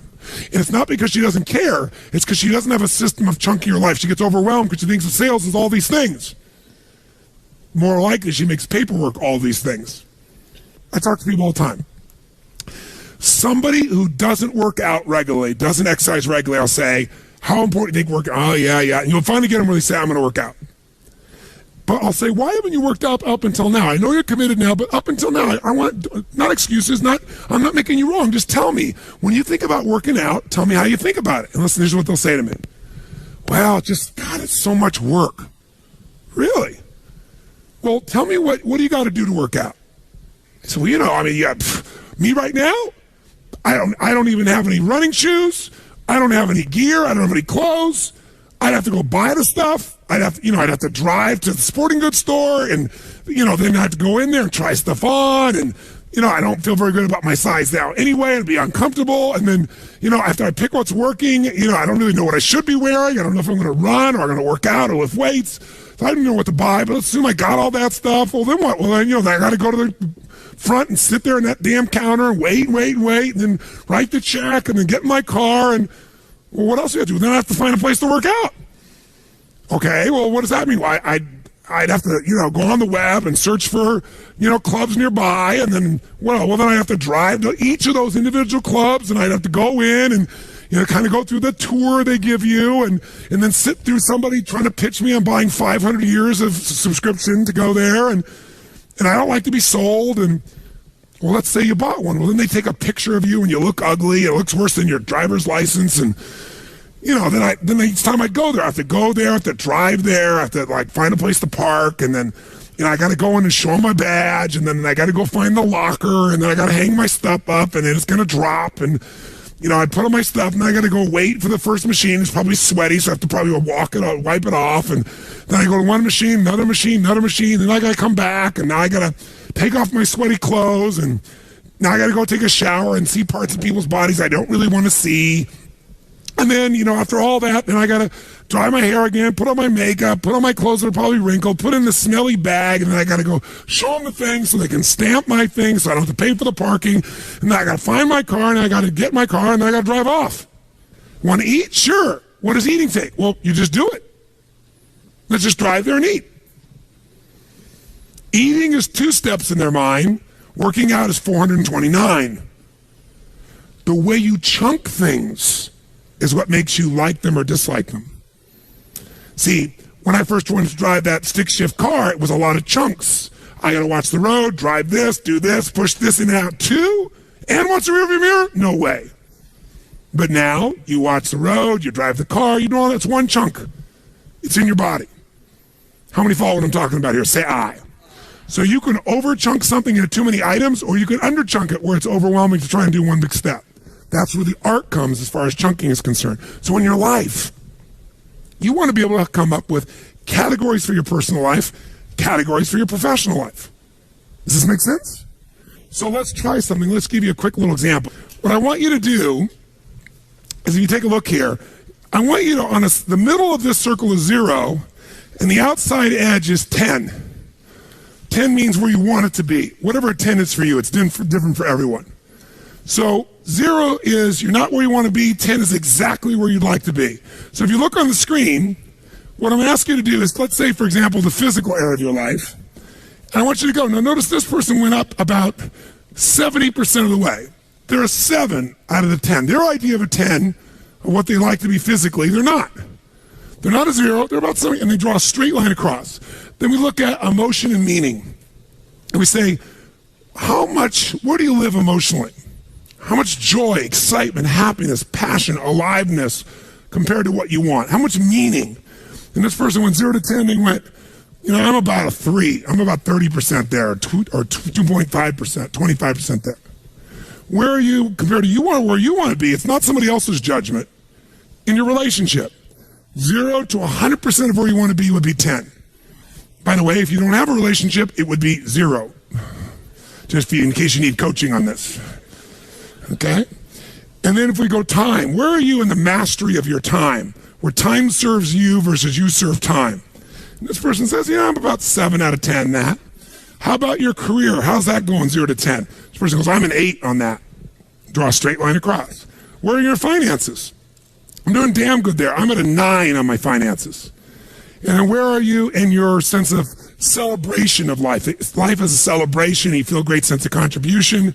He said, no, I'm pretty stressed. I'd have to say, honestly, I'm at about a 3 there or 2 there. Do yours real fast. Just draw a straight line across where you are. Center is 0, out is 10.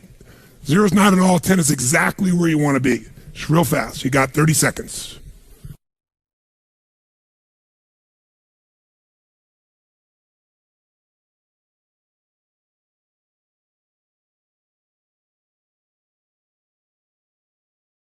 Great. So look at your design that's in front of you right now and just ask yourself this question.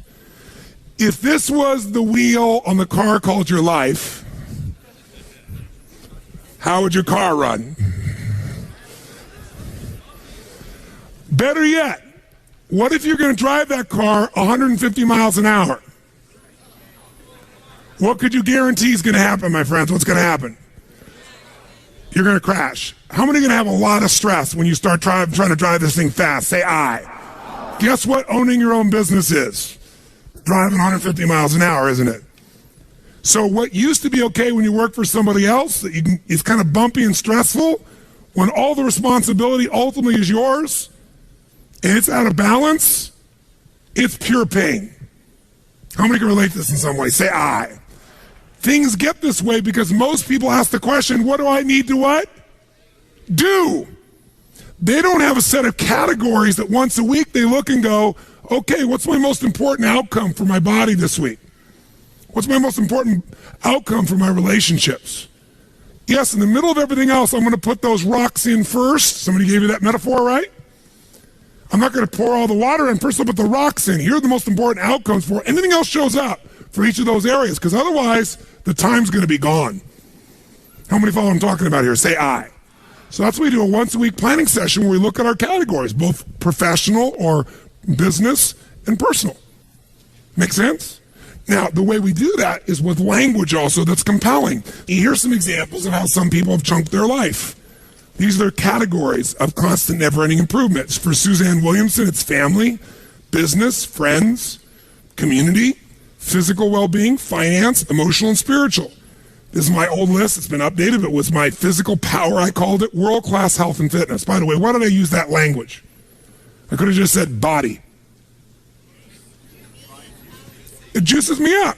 Physical power, because I want the power to get up and rock, to take the room, to make it happen, to shift things for my wife, for myself, for my family, right? Second, emotional juice. Why did I call it that instead of just emotion? Because emotion doesn't, but emotional juice. I want an emotionally juicy life. Outstanding family life, extraordinary friendships, absolute financial freedom, Renaissance man, the Kanai of AJR, the constant ever improvement of myself, the creator of the good life for my family, extraordinary communicator, leader, contributor, force for good, and spirit and soul force for God. Those are my spiritual outcomes. Gene Carter has emotional fitness, family, heart, and soul, physical prowess, forever friendships, home sweet home, gracious giver, health wizard, spiritual soul. Here's what I want you to do. Write your categories right now. Just a first run. Do not be perfect. If you had to take your personal life and chunk it into 5, 6, 7, 8, 9, 10, probably 12 most, categories that everything in your life fits in, that you look at on a regular basis, write them down, but then put the words in front of them, rewrite them so they're compelling. I'm going to give you literally 8 minutes to write as fast as you can. Come up with the categories for your personal life. Go.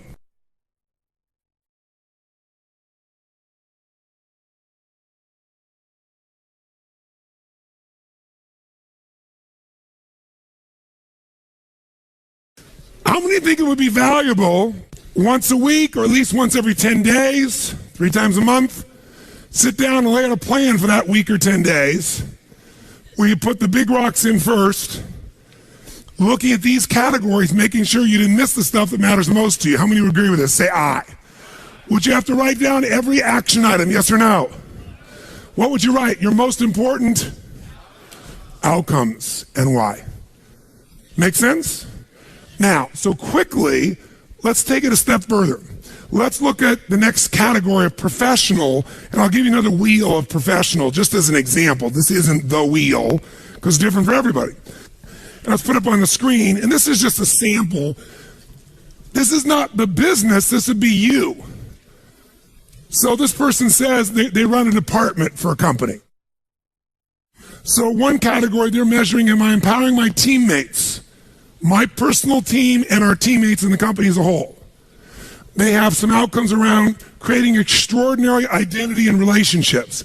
Are we creating the relationships we need with customers? This person runs the sales department. Am I delivering my core must results? This person wants to measure that regularly. They say, all my life is really about empowering my team, making sure we have extraordinary relationships, making sure the core musts I promise I deliver. I got to keep focused on that every week, every month. Certain amount of strategic planning, which gets set aside because I'm usually so busy in the to-dos. Certain amount of cost management I got to do because if I don't do the paperwork, the whole thing falls apart. And I got to keep making my skills stronger. I can't just keep doing what I'm doing. I got to take some time to make my skills better so that I'm sharpening the saw, so to speak. So I'm not hacking at the tree with something that's bad. I got to take it up to the next level. How many follow in a sense of this? Now that person would measure those, but here's some examples of that. So I mentioned to you, I have 4 kids, but I mentioned my daughter Jolie, so I'll use her as the example. And she, was a situation where she became an actor. Now as an actor, think about this. What do actors focus on? Quick, first gut. Somebody says getting a job. Okay. If you're focused on getting a job all the time and you're not making your skills stronger, you might not get that job. How many follow this? Say aye. Some people focus on just training themselves. Lots of actors are always going to actor classes, but they don't go out and focus much on getting a job. They wait for someone to call them with an opportunity. How many follow the challenge? Some of those people, how do they get jobs? If they're a decent actor, they've got a what? An agent and or a manager, and sometimes both. And without focus by that manager or agent, are they usually going to succeed? Yes or no? No. What if they get a job? Where does all their focus go? On doing that job well. So if I'm middle job, I'm doing the job well, and I'm not anticipating how to make my skills better. I'm not managing my manager or agent. I'm not looking for new opportunities. And in the acting skills, no matter how good you are, do jobs disappear quickly? Yes or no? Eventually, do they all disappear? Yes or no? We can keep our businesses forever if we're successful. That's not true of a job. That's not true of an acting job. I don't care how successful, 10 years, 12 years, 14 years, it's going to change. So my daughter Jolie was always stressed out because things were always dropping out. So I said, honey, she goes, it's just so impossible. I can't do everything. I can't manage my career and go out and get voice lessons and dance lessons and then, go out on calls. And I'm just listening and I'm in my head making it write down, capturing a list. And she's telling me a million items. But as she's listening, I'm saying, there's only 5 things she really has to focus on. And these are the 5. She needs to maximize her current what? Jobs. She wants to make sure the job she's on, she's doing the maximum job she can. That's got to be a daily focus. But she can't use that as an excuse not to also make sure she's working to obtain what? Does she have to constantly be going out on rolls still, paying attention, knowing what's out there? Yes or no? If she drops that out, she might do well here and then she'll be without work forever. That's typically what happens. Some people win the Academy Award and they don't work for 3 or 4 years because they don't have a part of their focus. They're focused on the Academy Award, the victory, the celebration.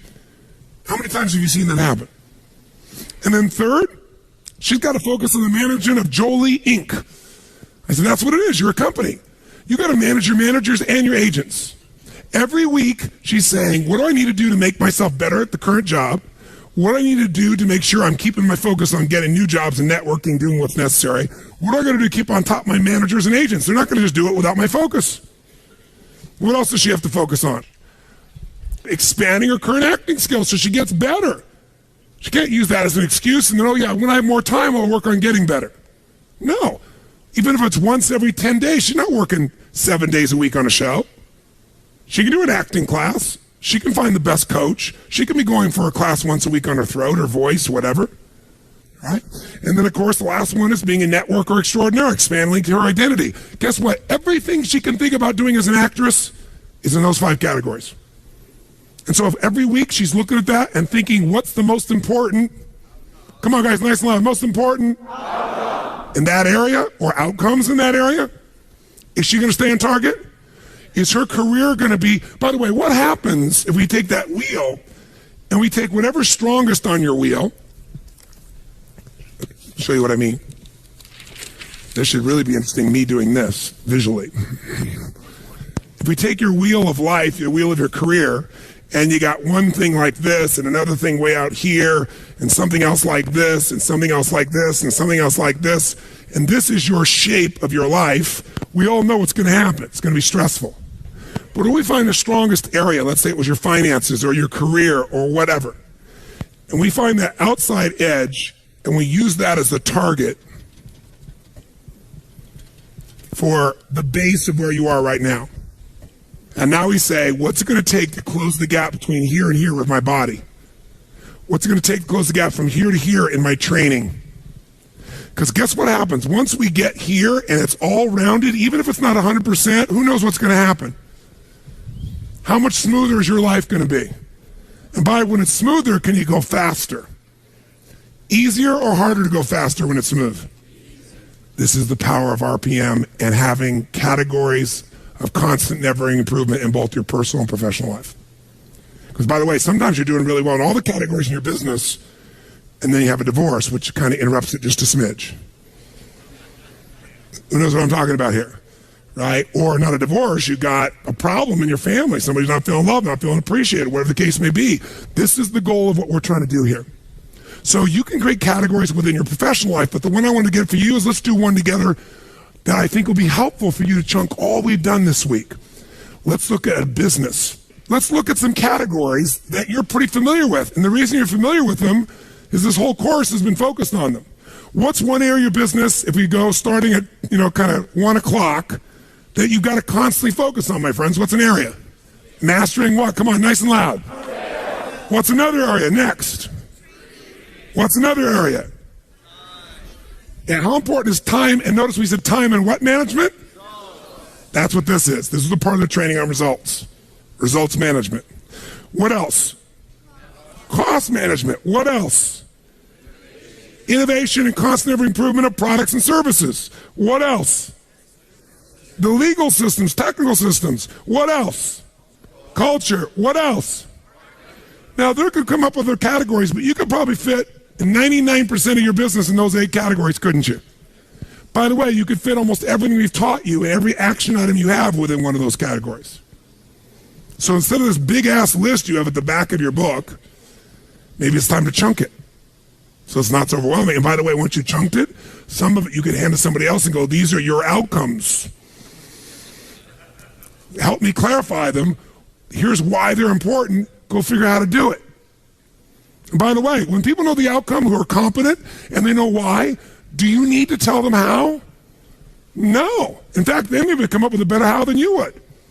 How many follow this process? Say I. So here's what I want you to do. Let's do with where you are right now.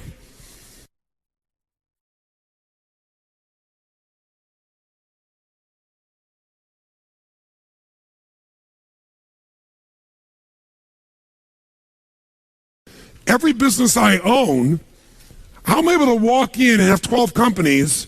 I've got companies that are doing $150 million in business, with 1,200 employees. I've got businesses that are brand new startup oriented businesses. I got businesses in the hospitality side, meaning a hotel. I've got businesses in nutraceuticals. I've got practice management companies for doctors.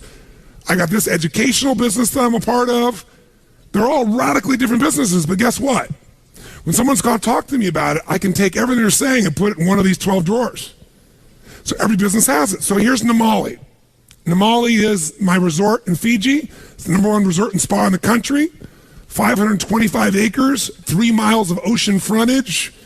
And I got everybody from, you name it, Anthony Hopkins, Quincy Jones, you name the celebrity artist, musician, we're the top place in the country to go, right? Built the thing from scratch. How do we make it better and better and better and win all the awards? Because we've got categories of constant, never-ending improvement, and we're focusing on how to improve it always, the X factor in each category. So what do we got? Effective business and financial plans so we can run the company effectively. Securing all of our event revenue, because in the travel business, there's a certain way you have to secure the revenue. Managing and mastering our what? Maximizing and improving our what? Marketing and sales systems. What else do we want to do? What's our language for this? Keep customer promise and create what? And mobilize them. The reason we got all these titles and all these awards is because customers come out of their minds. It's the greatest vacation in their life. When I told Chet about it, Chet's been all over the world, and Chet's, been to some very nice places, and we're good friends, but he was like, yeah, Tony, yeah. And then he emails me and calls me, this is the most incredible experience, and he's crying at the end. I've never cried leaving a hotel before, like I didn't want to leave. Because it's an emotional bond, it's an experience, it's not just the beauty of the place, it's the people. So there's a very different experience for people here, right? What else? We got to keep re-engineering, strengthening, improving all our what? Technical, communication, customer databases. We have to have world-class organization of what kind of employees? And who else? That's right. We constantly got to improve and present the finest what? Now, most of the rest of these might fit in your business. Unless you're in the restaurant business, you probably don't have food on the list, but we have to because it's part of our business. You got to think, what's the most important thing? You got to constantly improve, so nothing's left out. We got to maximize and improve our current community impact because I believe we must impact the community. So we have 2 villages on either side of our resort, and we employ about 200 people. We're the biggest employer in the area, and we send all the kids to school as my gift. I've been doing it for 22 years. So guess what? When all hell's breaking loose, thank you. Thank you very much. I appreciate the acknowledgement, but I'm saying it to you because when all hell breaks loose, guess what? Our people, the community there supports us completely, right? We didn't do it for that reason, but there have been a couple times there was a coup in that country. It happened many years ago. When the coup happened, some people are coming, they're going to say, I'm going to ramshack this resort, and guess who's standing out there? The entire village standing in front of the resort saying, you're not touching Tony's property. I was like, okay, that's pretty cool. But what you give and you give and you give, it comes back in identity. I've been through the births and the deaths and the upsides and the downsides, and we're there together. But it's because it's a focus for me. By the way, with all of my life, could you get off track and miss some of these? Yes or no? This is the ultimate checklist. Notice it's not what to do, it's the category, what must always be improved, and now you think of what the outcomes are. And you measure them annually, quarterly, etc.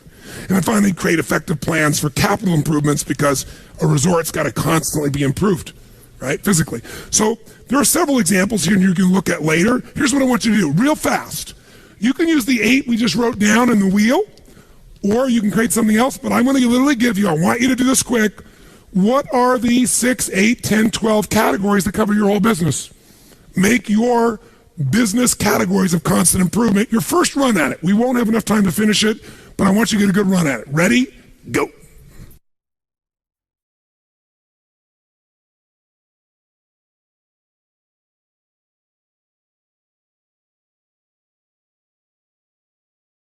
How many got a decent outline already of the categories of your business? Let me see your hands. Fantastic. How many have added some language that makes it a bit more compelling for you? Great. That's what you'll finish. Ideally, here's what I would do before I got home, when I'm on the plane, whenever. I'd upgrade my personal list, and I'd set some goals in each category. Just a few things. Simple things. I have my categories for my business or my profession. I do the same thing. Sometimes the outcome you want takes a long time. It's not 1 week, 2 weeks, it's a project. So a woman comes to me and she's stressed out of her mind. Her name's Nisi, and she's got her wedding coming up. Now, have you ever seen a bride who doesn't have a wedding planner, or even one that does? They're very often very stressed. So she comes to me and goes, I'm so stressed out about my wedding, and the reason is, I'm doing all these things and really want to conserve the money, so I've got a wedding planner, but I can't use them in a limited way. I said, I understand. She goes, but also it's my husband-to-be's 50th birthday coming up, and I want to do a surprise birthday party. So while she's trying to plan her wedding, she's also trying to plan a surprise 50th birthday party. Now, how many action items do you think could show up when you start making a to-do list on those two things? In the middle of all your life, and she wants it to be absolutely what? And by the way, perfect will make you really stressed out on top of it. And all the language she's using, I'm so stressed out, I'm freaked out, I'm stressed out, I'm freaked out, I don't know what to do, I don't know what to do. Keep saying that over and over again. I said, first, let's watch the language. Not the F word, I'm happy with that. I just mean the words that you use are putting you in a lousy state. If it puts you in a good state, I'm fine with it. Some people use words that other people will be upset about, they excite you. Let's take a look at this. Let's First step to getting a plan is called capture. Take all the stuff in your head and write it down. It's really like making a to-do list. That's still the first step. Get it all out of your head and keep it in one place, not 20 places. Like many of you have written on notepads over here and a book over there and a thing over there, and you're going to try and figure out where the hell to find this shit later on. Okay? You need one place, whether it's in your iPhone or whether it's on your computer or whether it's going to be, on a paper version of something, one place, right? A planner or something. But in her case, here's what we did. We created a capture list. We split in two things, keep it simple. Things she's got to communicate versus results, actions, or projects she's got to get done. And so this is what we came up with real quick. She's got to call KP to put out signs. She's got to call and confirm a band. This is what she starts telling me. I start writing it down. I need to take care of the parking situation. I got to rent 2 vans. I got to have a Friday breakfast. I got to have a Saturday breakfast. I got to have a Saturday lunch for everybody. I got to order the direction signs. I got to order the meat trays and pick up at Sam's. I got to pick up the donuts on Friday and Saturday. Oh my God, I got the plates and the silverware and the cake tables I also got to get. Oh, I got to get the caterer for Saturday and Sunday. Oh my God, I got to call and get an MC for Gary's party on Friday night. Oh yeah, and I got to order the mic and the podium for the party in the hotel. How many are starting to feel stressed already for her? And by the way, it kept on going and going and going. And so by the time you're done with your capture list, it'll be like taking this 5 days and turn to the back of your book and reading that long list. You go, no, I hate Tony Robbins. I hate Chet. I hate them all. So much here. I'm going home to all this other work. Unless you chunk it, right? Unless you're clear. So what we do is begin to chunk it. And when you have a project, it's not just this week, something that's long lasting. You got to come up with an ultimate what? What's your ultimate what? Come on, guys, your ultimate what? That's right. What's the ultimate outcome? What's the ultimate result? And so we came up with it with her. We said, what are you really after? Stop telling me all the things you got to do for your wedding. Tell me what you want. We get so caught up in the doing, we forget what we want. Same thing with your business. So caught up in the doing your business, forget what you got in business for. So she says, well, we finally I want to create the wedding of a lifetime. That's an incredible experience for Gary and for me and totally fun for all of our guests. That's different than I got to put on a wedding and a party perfectly. What do I want to do? Create a wedding of the lifetime that's an incredible experience for Gary and me and fun for our guests. Why? Second question, why? She says, it'll be a remarkable beginning for an awesome marriage. I want to express my love to Gary in ways he'll never forget in both the wedding and in the party. I want my family and friends to have so much fun. Now she remembers why she's picking up those signs or getting someone else to. Now we say, let's not write all the to-dos. This is a big project. Tell me just the key results. The big results that have to happen for you to have the most incredible wedding possible. She said, well, I've got to handle enough events in advance that I'm assured the weekend will be a success, and that'll make me relax during the wedding and even coming up to it. If I can handle enough of the most important events in advance. What else? I got to have a pleasurable Friday and Saturday evening enjoying my guests while the details are being taken care of by other people. She got that. Now that she knew her outcome, she knew how to get there. What else? I need to set up a fun day of shopping with Kim and Kay, her best friends, so we can spend time with them while we're shopping for the wedding things. So instead of feeling I'm stressed and not spending time with my girlfriends during the wedding because I have so much, Let's have them take shopping with me. Let's do it together. And what else? I need to create a fabulous surprise 50th birthday party for Gary on Friday night during the rehearsal. Each one of these will become an RPM block of its own. How many follow that? By the way, once you do a few people's experiences like this, you'll start to see there's a pathway, a pattern that's the same for most weddings. Effective weddings, happy weddings. You'll start to know maybe the words change, maybe somebody has a 50th birthday, but you'll start to see the same pattern. And what took a long time to do the first time, you can do in seconds now. It's the signature. So let's take a look. One of those outcomes was create a fabulous surprise birthday party for Gary on Friday night. Why? Purpose, she's creating an RPM block. Why am I doing it? To honor and delight Gary, to have fun, to create a magic moment, to share my love with him at the deepest level. Okay, what's it going to take for me to create a fabulous surprise birthday party for Gary on Friday night? Well, I got to pick up the signs. I got to order the cake. I got to pick up the cake. I got to get an MC. I got to get an accurate count on the guests. I got to confirm the count to the hotel. I got to get a microphone. I got to get good stuff hanging on the signs. She'll then go to the next part of the project. But this RPM block is done. Guess what's cool? She can go back through that list and go, who can I leverage this to? Or how many of these things can be done simultaneously? And guess what she ended up doing? She got 3 friends. One did all the signs. One did the food. One did all the things related because she was more technically driven on stuff. And the 3 of them had a blast together getting it done. They put on the party perfectly. That sets up Friday night perfectly. By the way, how much does she breathe? And how much time does it take? All this sounds like a lot, but she estimated how much time will it take beside each one? And she goes, that's actually only 10 minutes. It looks like so much, but when you add up the total time, it's 3 hours. And I got 3 weeks. How many follow what happens here? In our head, we make it so much what? Bigger. And by the way, time will fill, activity will fill whatever time you give it. So when she locked it down, it's like, okay, that's handled. What's the next block? And all of a sudden, guess what her wedding became? 6 RPM blocks. 6 outcomes. 3 friends helping her. Everything went perfect. She was out of her mind. And most importantly, she felt totally in control of her life the whole time. That's a project. Now, you might leave here and do a project called your RPM for, let's say, one section, marketing. One section, sales. So you say, what's my marketing outcome? You'd be very specific about the outcome. Why are we going to do this? And then, what are the action items? You know, I'm going to go look at the core story website, Empire's website, and I'm going to read it all. Second, I'm going to brainstorm out what I think the story should be or the core elements. Third, I'm going to do the research here. Fourth, or I'm going to hire Empire. I'm going to bring in chat to come in or the group to come in and train our salespeople on it. Whatever you're going to do, that's the part of it. What else am I going to do in marketing? I am going to go take a look at our advertising and take the 17 items checklist of top advertising and make sure that's what we're doing. What else? And you make your list. How many follow this? By the way, it'll take initially some time, but when it's done, you'll have a master plan for transforming your whole business.